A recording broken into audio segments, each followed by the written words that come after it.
So, ito po yung nabili naming pangkat ng tiles. Ang tawag po dito ay tiles saw. So, first, isusukat mo lang siya. Lagyan mo ng marking ang inyo kung anong size ang gusto nyong gamitin na tiles sa sahig. Ayan. Kasi,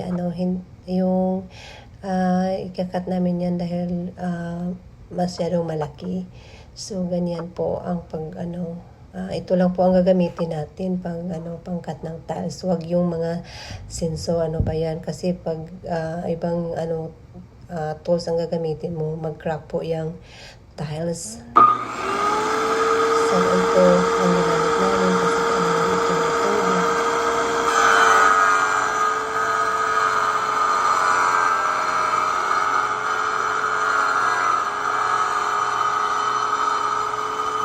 Straight lang siya. Tapos, ulit mo paatras.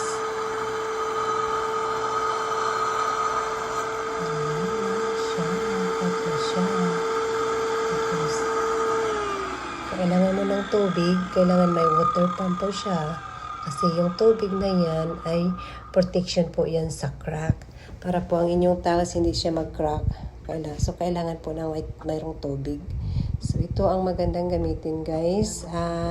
Not sure kung meron ito sa Pilipinas, yung tile saw. So, maganda siya, guys. Madali lang ikat. Straight yung pagka-cut ng tiles. Walang chips. So, kailangan isukat mo muna yung anong size na kailangan mong tiles. At, ayan. So, lagyan mo ng marking first para alam mo kung saan mo siya ikakat. Doon po.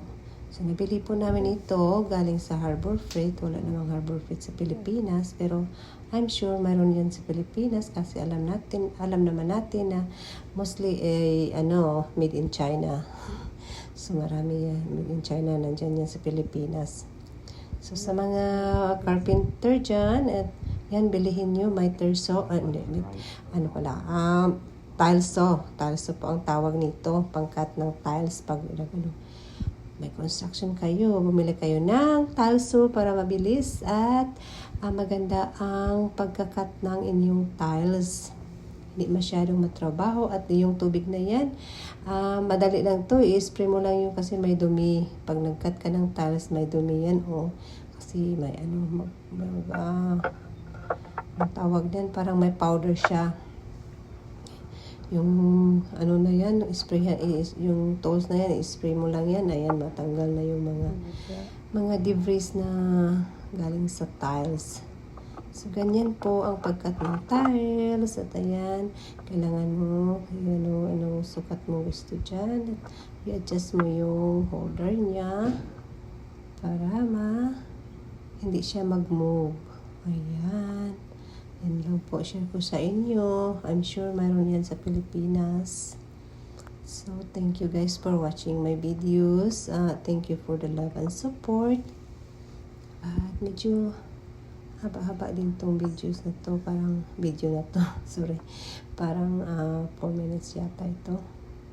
So, kaya magdaldal muna ako dito. Hindi ko alam kung anong pang sasabihin. Naubusan na ako ng ano pang isasabihin ko? Wala na masabi. Enjoy po kayo, guys, and have a nice day.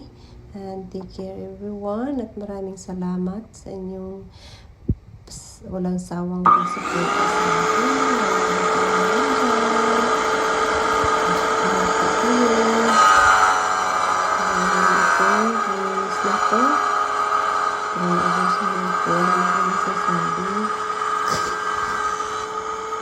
Nag-isover lang ko kasi hindi mo kami nagpasya din nakapagsalita ng video kasi yung machine na yan ay maingay pag naka-on siya.